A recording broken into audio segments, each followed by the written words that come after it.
Baik, sekiranya bisa dipahami, mudah-mudahan kita frame hidup ini, koridor dalam kehidupan ini kita tahu bahwa keimanan itu adalah hidayah, bahwa keimanan itu adalah potensi diri kita, bahwa keimanan adalah energi positif kita yang selalu harus ditumbuhkan. Tanmiyatul hassasiyah, tanmiyatul imaniyah.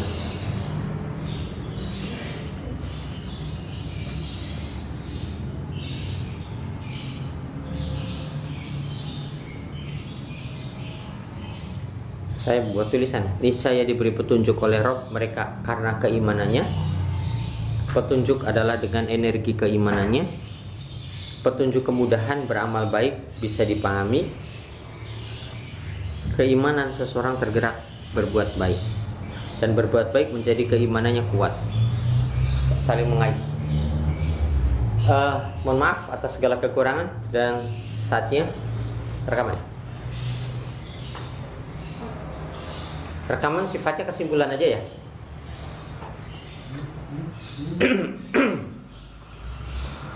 Baik. Kita pelajari ayat Allah Subhanahu wa taala, yakni surat 10 ayat 9. Surat Yunus ayat 9. Bunyinya, innalladzina amanu wa amilus solihati yahdihim rabbuhum biimanihim tajri min tahtihal anhar. Al-ayah. Di sana disebutkan bahwa sesungguhnya orang-orang yang beriman,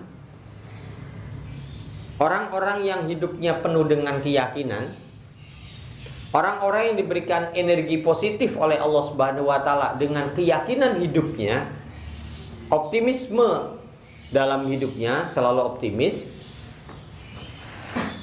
Modal keimanan adalah modal yang paling kuat.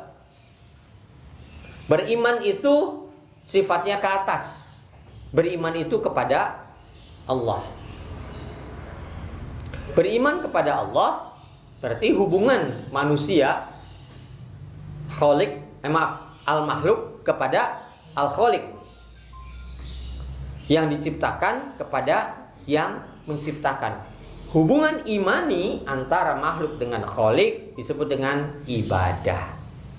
Makanya orang yang beriman itu juga terdorong untuk selalu melaksanakan ibadah.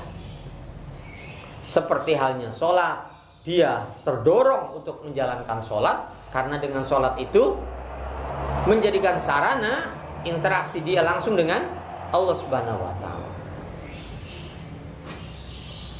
Baik gerakan tangannya, ya, konsentrasi pikirannya, ataupun menghadirkan kolbunya dalam setiap gerakan-gerakan dan rukun sholat itu dimaknai dengan ibadah.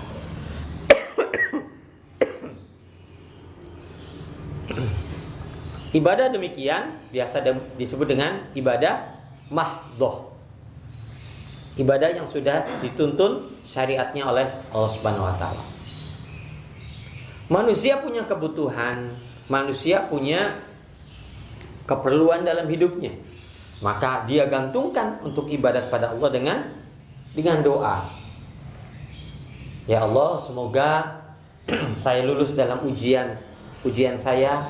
Ya Allah, semoga saya diterima lamarannya bagi laki-laki pada perempuan.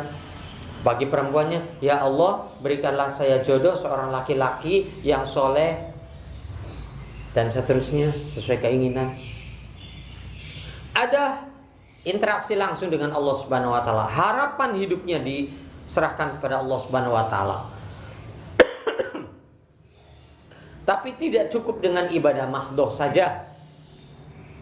Allah memberikan keleluasaan kepada manusia untuk melakukan eksplorasi di muka bumi ini, yakni dengan sandaran amilus solihat, yakni dengan selalu berbuat baik kepada seluruh elemen alam ini.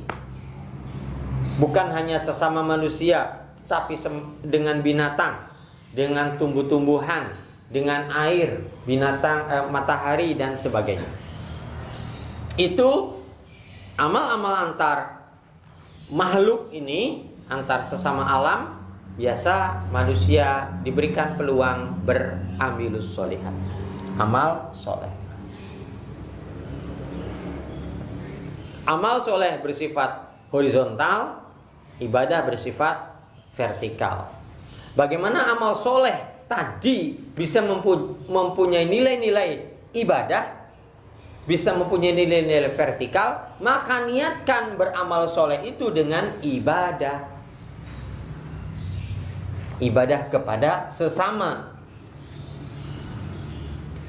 Poin ketiga, ya setelah beriman dan beramal soleh, poin ketiganya adalah dengan dua amal yang luar biasa tadi, ibadah dan amal soleh, maka Allah memberikan jalan. Yahdihim rabbuhum biimanihim. Allah memberikan hidayah kepada mereka atas dasar keimanan mereka. Keimanan yang mendorong berbuat baik. Berbuat baik yang bisa mendatangkan keimanan dan berbuat baik bisa mendatangkan hidayah. Jadi iman, amal soleh dan hidayah ini sebuah simbiosis yang saling menguntungkan atau simbiosis mutualis. Kira-kira begitu. Maka disebut dengan ada ibadah-ibadah yang mahdoh, ada ibadah-ibadah yang ghairu mahdoh atau ibadah sosial. Mudah-mudahan kita termasuk bagian daripada orang-orang yang selalu menjalankan amal soleh atas dasar keimanan yang kuat. Dengan keimanan kita terdorong berbuat amal soleh. Dengan keimanan dan amal soleh, maka Allah berikan petunjuk yang lebih luas lagi untuk bisa berkiprah yang lebih luas, lebih jauh, jangkauannya lebih banyak lagi. Mudah-mudahan Kilo Indonesia bukan hanya hadir di Indonesia, tapi juga menembus ke belahan bumi yang lain, karena bekal kita sampai menuju ke akhirat nanti. Ya, mudah-mudahan kajian singkat ini bermanfaat buat kalian semua. Wallahu a'lam bishawab. Mohon maaf atas segala kekurangan. Assalamualaikum warahmatullahi wabarakatuh.